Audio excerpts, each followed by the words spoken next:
आपको बताएं, सेनेट की कायमा कमेटी बराए दाखिला का इजलास चेयरमैन फैसल सलीम रहमान की ज़ेर सदारत जारी है। सेनेटर अफनानुल्लाह खान ने शनाख्ती कार्ड और पासपोर्ट की तफसीलात चोरी होने और इंडिया में इस्तेमाल होने का इंकशाफ कर दिया। कहा, शनाख्ती कार्ड और पासपोर्ट की तफसीलात चोरी होती हैं, फिर इंडिया में इसको लोग इस्तेमाल करते हैं। एक तो आईडी चोरी हुई, फिर चोरी होकर इंडिया पहुंच गई। उसको नादरा को सबूत देना पड़ा कि मैं पाकिस्तानी नेशनल हूं। पाकिस्तानी नेशनल का सारा डाटा वेब पर पड़ा हुआ है। 500 रुपए में डाटा मुहैया है। 70 से 80 अरब का डाटा डार्क वेब पर मौजूद है। 24 करोड़ लोगों का डाटा इस तरह तो चोरी नहीं हो सकता है। सेनेटर मोहम्मद असलम आबड़ो के भाई और भतीजे के कातिलों को गिरफ्तार न होने से मुतल्लिक मामला जेर बहस आया। आईजी सिंध पुलिस के इजलास में न आने पर कमेटी ने बरहमी का इजहार किया। चेयरमैन कमेटी ने सिंध पुलिस हुकाम से इस्तफसार किया, आपके आईजी साहब क्यों नहीं आए? सेनेटर सैफुल्ला आबड़ो का कहना था 2 साल में कोई भी आईजी नहीं आता। इस खबर से मुतल्लिक आपको आगाह करें कि सेनेटर अफनानुल्लाह की जानिब से अहम इंकशाफ किया गया है और इस दौरान उनकी जानिब से बताया गया कि एक तो आईडी चोरी हुई और फिर चोरी होकर इंडिया पहुंच गई। सेनेट की कायमा कमेटी बराए दाखिला का इजलास चेयरमैन फैसल सलीम रहमान की ज़ेर सदारत हुआ है और इस मुतल्लिक आपको बताएं कि सेनेटर अफनानुल्लाह खान ने शनाख्ती कार्ड और पासपोर्ट की तफसीलात चोरी होने और इंडिया में इस्तेमाल होने का इंकशाफ किया है। शनाख्ती कार्ड और पासपोर्ट की तफसीलात चोरी होती हैं, फिर इंडिया में इसको लोग इस्तेमाल करते हैं। सेनेटर अफनानुल्लाह की जानिब से यह कहा गया। मजीद बात करते हैं नुमाइंदे एबीएन न्यूज़ अमाद अहमद से। अमाद, सेनेटर अफनानुल्लाह की जानिब से कमेटी में मजीद क्या तफसीलात बताएगी इस मुतालिक? जी बिल्कुल, सेनेट की कायमा कमेटी बराए दाखिला का इजलास जो है इस वक्त जारी है। इजलास के दौरान सेनेटर अफनानुल्लाह खान ने इंकशाफ किया कि शनाख्ती कार्ड और पासपोर्ट की तफसीलात चोरी होती हैं और फिर वो इंडिया में उसको लोग इस्तेमाल करते हैं। इस दौरान एक शहरी की जानिब से कमेटी को तफसीलात बताई गई और कहा कि मेरी पासपोर्ट की तफसीलात जो है वो चोरी हुई और वो फिर भारत में इस्तेमाल हुई, जिस पर सेनेटर अफनानुल्लाह खान का ये भी कहना था कि एक तो आईडी चोरी हुई और वो फिर चोरी होकर इंडिया पहुंच गई। इस शहरी को जो है नादरा को सबूत देना पड़ा कि मैं पाकिस्तानी नेशनल हूँ। इसके अलावा जो डीजी पासपोर्ट है उन्होंने कमेटी को बताया कि ये मेरे पास तशरीफ आए तो मैं इनको मुतमईन करूंगा कि 1.5 साल से ये नहीं हो रहा। माजी में इनका डेटा जो है वो चोरी हुआ है। ऐसे भी केस आए हैं कि चोरी शुदा डेटा पर लोग जो है वो बाहर चले गए हैं। और इसके अलावा उन्होंने ये भी बताया कि 2023 के बाद सिस्टम जो है वो हैक नहीं हुआ। इसके अलावा कमेटी अरकान ने भी इस पर काफी तशवीश का इजहार किया, जबकि सेनेटर अफनानुल्लाह खान ने यह भी इंकशाफ किया कि पाकिस्तानी नेशनल का सारा डेटा जो है वो डार्क वेब पर पड़ा हुआ है। 500 रुपए में जो डेटा है वो मुहैया है, जबकि 70 से 80 अरब का डेटा जो है डार्क वेब पर मौजूद है और 24 करोड़ लोगों का डेटा इस तरह चोरी नहीं हो सकता। इसके अलावा कमेटी में दीगर एजेंडा आइटम्स है उस पर भी बहस जारी है और 2 बिल जो है वो भी मंजूर किए गए हैं। जी बहुत शुक्रिया अमाद अहमद, इस मुतालिक आगाह कर रहे थे। प्लाजा में दम घुटने और जुलस कर जाँ बहक होने वालों की तादाद 26 हो गई है, जबकि 85 अफराद अब तक लापता हैं। आतिशदगी के सबब इमारत का 40% हिस्सा मुनहदिम हो गया। मलबा हटाने और लाशें निकालने का सिलसिला जारी है। गुल प्लाजा की छत पर मौजूद गाड़ियां उतारी जा रही हैं। अब तक मजमूई तौर पर 32 गाड़ियां महफूज तरीके से नीचे उतार ली गई हैं। उतारी जाने वाली गाड़ियों में 16 कारें, 4 सुजुकी, 12 मोटरसाइकिल और 1 रिक्शा भी शामिल है। उतारी जाने वाली गाड़ियां महफूज हालत में इनके मालिकान के हवाले कर दी गई, जिन्होंने गाड़ियां खुद चलाकर महफूज मकाम पर मुंतकिल कर ली। कराची गुल प्लाजा में लगने वाली आग से कई घरों में सफ़े मातम बिछ गई। रेस्क्यू जारी, मुतासरीन की बड़ी तादाद MA जिन्ना रोड पर मौजूद हैं। भागकर जान बचाने वालों ने आंखें देखकर अहवाल बता दिया। भागकर जान बचाने वालों ने आंखों देखा अहवाल बताया। हमारी नुमाइंदा आबदा खान इस वक्त मुतासिरीन के साथ मौजूद हैं, मजीद उनसे जानते हैं। जी आबदा, इस मुतालिक बताइएगा क्या बताया जा रहा है? जो लोग वहां पर उस मौके पर मौजूद थे, क्या कहानी बताते हैं? जी बिल्कुल, MA जिन्ना रोड पर मैं मौजूद हूँ और गुज़श्ता दिनों अफसोसनाक वाक़या हुआ। गुल प्लाजा में आतिशज़दगी का मामला हुआ और आज तीसरा दिन है। इस वक्त रेस्क्यू एंड सर्च ऑपरेशन जो है वो जारी है और जो गाड़ियाँ थी छत के ऊपर उनको भी बाहिफाजत जो है उतारा है। इस वक्त सर्च ऑपरेशन जारी है। यहाँ पर टीमें मौजूद हैं रेस्क्यू की और रेस्क्यू ऑपरेशन किया जा रहा है। इस वक्त मैं बताती चलूँ कि एक बहुत बड़ी तादाद जो है यहाँ पर मौजूद है, जिसमें मुतासरीन भी शामिल हैं, बचकर निकलने वाले भी शामिल हैं, जिन्होंने अपनी आंखों से आग लगते हुए देखी गुल प्लाजा में, वो भी मौजूद हैं। बताइएगा। हम तो दुकान क्लोज कर रहे थे, हमारे से जो तीसरी दुकान थी, फ्लावर की दुकान थी, आर्टिफिशियल फ्लावर की, उसमें आग भड़की थी। तो वो देखते देखते आग इतनी फैली है कि भगदड़ मच गई और धुआं इतना ज़्यादा था कि हमें कुछ नज़र नहीं आ रहा था। यानी हम 5-6 साल से इस मार्केट में जॉब कर रहे हैं, हमें निकलने का रास्ता आइडिया नहीं हो रहा था कि हमने किस गेट से निकलना है। उनका यही कहना है कि तादाद लोग जो हैं वो अभी भी अंदर इस मलबे के ढेर में जो राख में तब्दील हो चुकी है इस वक्त गुल प्लाजा मार्केट उसके अंदर अभी भी मौजूद है। और इनका यही कहना है कि अगर वक्त पर सारा कुछ हो जाता तो बहुत सारी जानें जो हैं वो बचाई जा सकती थी। जी, मजीद खबरें होंगी एक ब्रेक के बाद। साथ रहिएगा। कराची में गुल प्लाजा में आतिशज़दगी से बड़ा जानी नुकसान हुआ है। वजीर आला सिंध 80 घंटे बाद मौके पर पहुंचे। मेयर कराची का भी कोई पता नहीं था। MQM रहनुमा फारूक सत्तार का कौमी असम्बली में इजहार ख्याल, कहते हैं गुल प्लाजा में आतिशज़दगी के वाक़े को कौमी सानहा करार दिया जाए। इतना बड़ा शहर के लिए 100 फायर ब्रिगेड्स में से आधी खराब थी। कराची 90% रेवेन्यू दे रहा है, 900% से जायद सड़कें तबाह हाल हैं। पानी की फराहमी का मंसूबा ताखीर से मुकम्मल हुआ।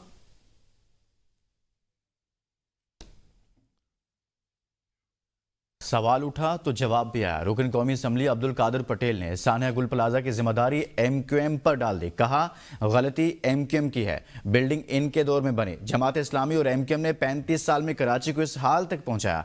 सिंध असम्बली में बाबू भाई तकरीर ऐसे करते हैं जैसे इन्हें 10 दिन हुए हैं कराची आए हुए। गुल प्लाजा किसने बनाया, कब बनाया, कैसे बनाया, सब बताया जा चुका है। कहते हैं फायर डिपार्टमेंट जिम्मेदार है, अब कराची आपके हाथ में नहीं। दावे बंद करें, आप अपनी बका की जंग लड़ें, इसमें हम ही आपके काम आएंगे। आप मुल्को कौम नहीं, अपने मफादात के लिए इख्तियारात का इस्तेमाल कर रहे हैं। तुम्हारा लीडर कहता था हम रुलाएंगे, अब कौन रो रहा है।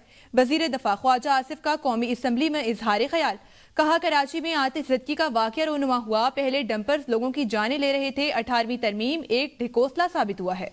18वीं तरमीम एक ढकोसला साबित हुआ। कराची में बल्दियाती निज़ाम लागू किया जाए और इसे बाइख्तियार बनाया जाए। हमारी नई नस्ल सूबे के साथ विफाक को भी समझे। कराची, लाहौर, पेशावर और कोयटा में नुमाइंदगी गली मोहल्ले तक लाई जाए। पाकिस्तान के इस्तेहकाम और वहदनियत के लिए लोकल सिस्टम भी बहुत ज़रूरी है।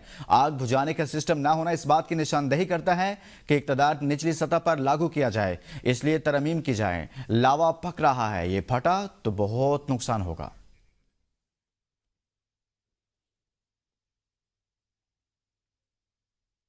शहला रजा का कहना है साने में 250 जानों के ज़िया पर शदीद दुख का इजहार करती हूँ। हादसे को क्रिमिनल एक्ट से मुख्तलिफ और निहायत संजीदा करार दिया गया। आग बुझाने के बाद दोबारा भड़कने के असबाब पर गौर की जरूरत है।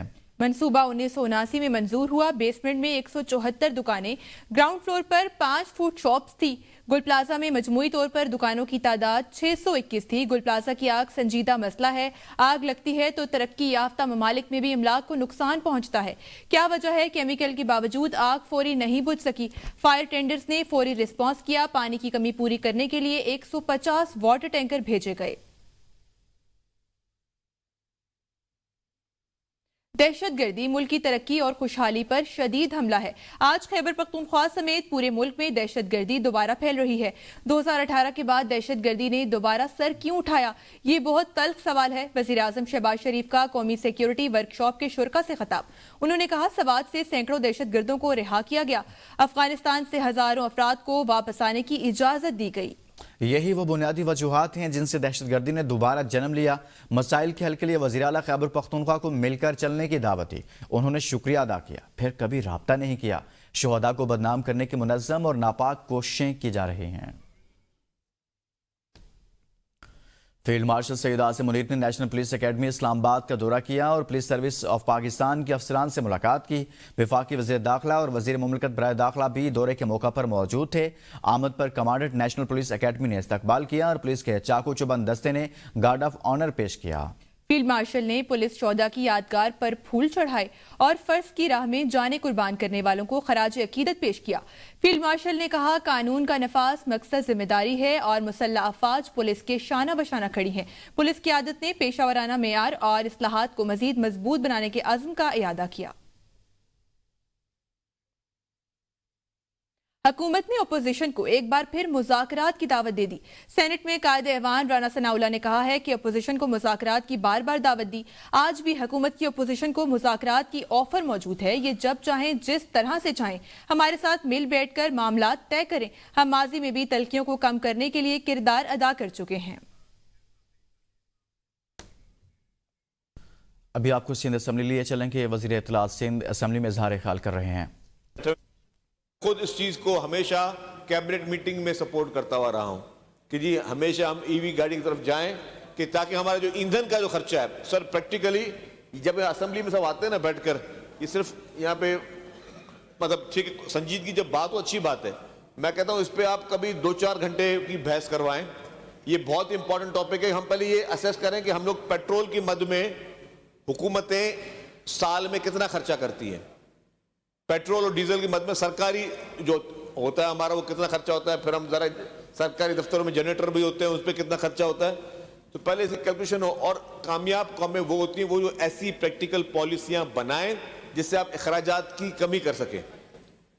हम तो चाहेंगे कि सिंध हुकूमत जा रही है, सिंध हुकूमत ने हॉस्पिटल्स जो हैं वो आपको सोलराइज की हुई हैं, सिंध हुकूमत ने स्कूल्स को सोलराइज करना शुरू कर दिया है, सरकारी इमारतें सोलराइज हो रही हैं। तो वो भी एक तरीके से कि हम वो एक तरफ ग्रीन एनर्जी की तरफ जा रहे हैं और उसी में ही हम जो है वो ईवी बसेस की तरफ भी जा चुके हैं। और बाकी ईवी जो आप कह रहे हैं कि जी गाड़ियां भी ईवी की जाए, तो पर्सनली ये मेरा अपने जाती मौके भी है और अभी माशाल्लाह बाकी लोग भी कह रहे हैं। अच्छी बात है कि मैं पर्सनली कहूँगा कि मुझे इस रेजोल्यूशन में as such as a transport minister की बात कर रहा हूँ कि मुझे कोई इसमें इतनी बड़ी कोई कपात नजर नहीं आती। बाकी लॉ मिनिस्टर साहब अगर अपना कोई पॉइंट ऑफ व्यू देना चाहते हैं इस पे तो अलग बात है। मुझे पर्सनली इनकी जितनी बातें वो पॉजिटिव बातें हैं, संजीदगी वाली बातें, लेकिन उन्होंने जैसे कह दिया कि अमाउंट दे दिया कि जी 5000 नंबर दे दिया कि बसें बड़ी महंगी बसें 5000 बसें नहीं आ सकती। तो मैं प्रैक्टिकली बात करूं आपका जो है वो सोच अच्छी है, सोच मस्बत है।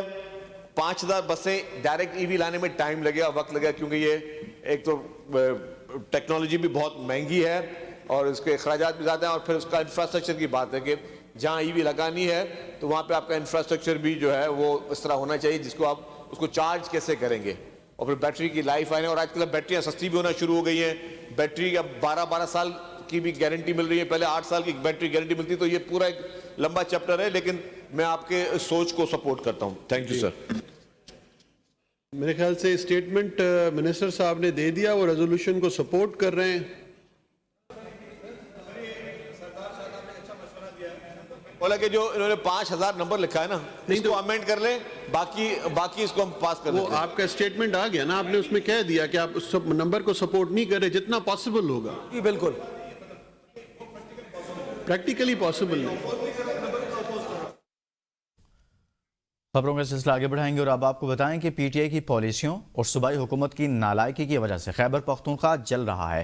खैबर पख्तूनख्वा में सीटीडी क्यों नहीं बनी? नेशनल एक्शन प्लान पर सूबाई हुकूमतों ने अमल दरामद करना है। मुल्क भर में दहशतगर्दी के खिलाफ ऑपरेशन एक्शन प्लान के तहत चल रहे हैं। कौमी असम्बली में इजहार ख्याल करते हुए तलाल चौधरी ने कहा, ऑपरेशन तमाम स्टेक होल्डर्स के साथ मुशावरत से किए जाते हैं। नेशनल एक्शन प्लान पर इबहम पैदा करना कौमी मफाद में नहीं। हमारे जवानों और शहरियों को शहीद करने वालों से कोई हमदर्दी नहीं हो सकती। आपकी नालायकी की वजह से पूरा पाकिस्तान दहशतगर्दी का शिकार होता है। दहशतगर्दों से कोई हमदर्दी नहीं हो सकती। इनके खिलाफ कार्रवाई जरूरी होगी। खैबर पख्तूनख्वा हुकूमत की कारकर्दगी कोई नहीं, ये सियासी कार्ड खेलते रहे। पीटीआई दौरे हुकूमत में नेशनल एक्शन प्लान 2 बनाया था। खैबर पख्तूनख्वा में इस वक्त जो कुछ हो रहा है, सूबाई हुकूमत ऑन बोर्ड है।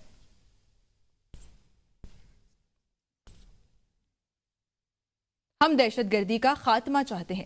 नेशनल एक्शन प्लान पर अमल क्यों नहीं हुआ? क्या स्पीकर खैबर पख्तूनख्वा असम्बली के जिरगे का मंजूर करदा एलामिया पढ़ा गया? असद कैसर का तलाल चौधरी से सवाल। कहा, क्या आपने एनएफसी के शेयर पर बात की? गुज़श्ता 1 साल से 40 अरब रुपए वज़ीर आज़म ने रोके रखे हैं। आप गालियां देकर कहते हैं वज़ीर आला खैबर पख्तूनख्वा इजलास में क्यों नहीं आते? ये आपका कल्चर है, हमारा ज़मीर इसकी इजाजत नहीं देता। स्पीकर साहब, आप खुद जिरगे को बुलाएं, इनको क्या पता वहां क्या हो रहा है? इनको तो एक पर्ची मिलती है, पढ़ो, ये संजीदा मामलात हैं। आगे बढ़ेंगे और अब आपको बताएं कि नेशनल सिक्योरिटी वर्कशॉप में शरीक एक नौजवान इरफान ने वज़ीर आज़म शहबाज शरीफ को याद दिलाया कि वो बम धमाके में दोनों टांगों से महरूम हुए थे। नौजवान के मुताबिक शहबाज शरीफ ने बतौर वज़ीर आला पंजाब उनका इलाज कराया और उन्हें मसनूई टांगें फराहम की। आज इरफान आला तालीम याफ्ता हैं और खसूसी अफराद के लिए एक तंजीम चला रहे हैं। इरफान की दरख्वास्त पर वज़ीर आज़म ने वज़ीरिस्तान से खसूसी अफराद के लिए डिसेबिलिटी कॉम्प्लेक्स बनाने का ऐलान किया।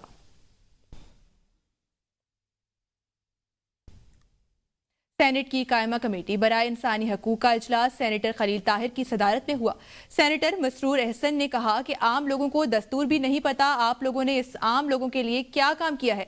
सेक्रेटरी वजारत इंसानी हकूक ने बताया कि इंफॉर्मेशन लेवल बढ़ रहा है, अपडेशन लेवल भी बढ़ रहा है। इस वक्त ग्रोथ लेवल 3.1 से कम होकर 2.5% हो गया।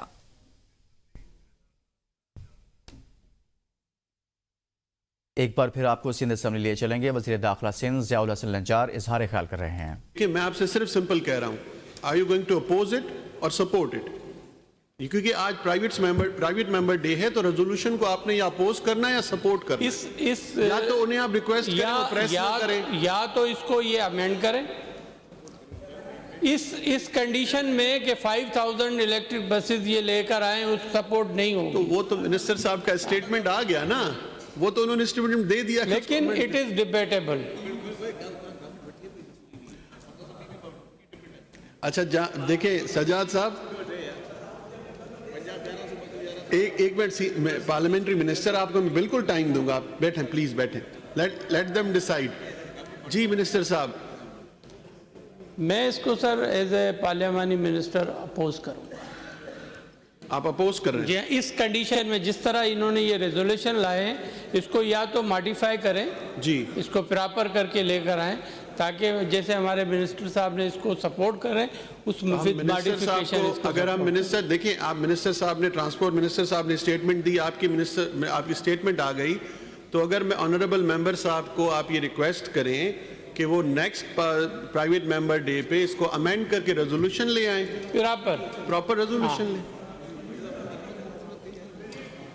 अगर मेंबर साहब वो राजी हो जाएं, अगर ये लिखते हैं कराची, हैदराबाद और सक्कर की इलेक्ट्रिक पब्लिक ट्रांसपोर्ट की तादाद 2026 के आखिर तक 5000 बसों तक बढ़ाई जाए। इसको अगर सिर्फ ऐसा कर दें, कराची, हैदराबाद और सक्कर की इलेक्ट्रिक पब्लिक ट्रांसपोर्ट की तादाद में साल 2026 में इजाफा किया जाए, सिंपल हो जाएगी। अगर मेंबर एग्री कर रहे हैं तो वेरी सिंपल। जी अभी चौथे मिनिस्टर साहब बोलेंगे। जी बोलें। न्यूज़ स्टूडियो से फिलवक्त इतना ही। मज़ीद बाखबर रहने के लिए देखते रहिए ABN न्यूज़, कौम की सोच।